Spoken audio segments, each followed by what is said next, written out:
Манай нөхрийг бол яг эмнэлэг бол энтхэг улс руу явж илэг солиулах хаалгаа хийлэг гэсэн ноёш анх гаргасан л да.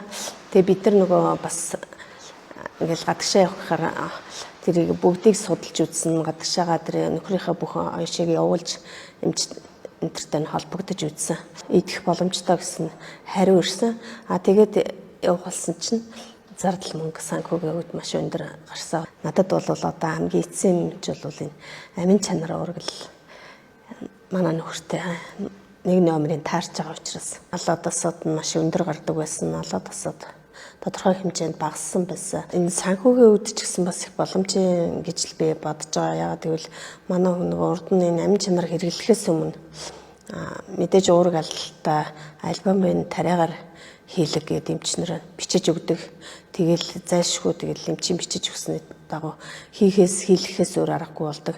Эхний ээлжинд бол манай хүн биеийн хүнд байгаа нөхцөлд бол нэг өнжил нэг альбомын хийлэгдэг байсан. Тэгэхэд бол нэг альбомын 250 мянгаар ингэж авч хийлэгдэг байсан.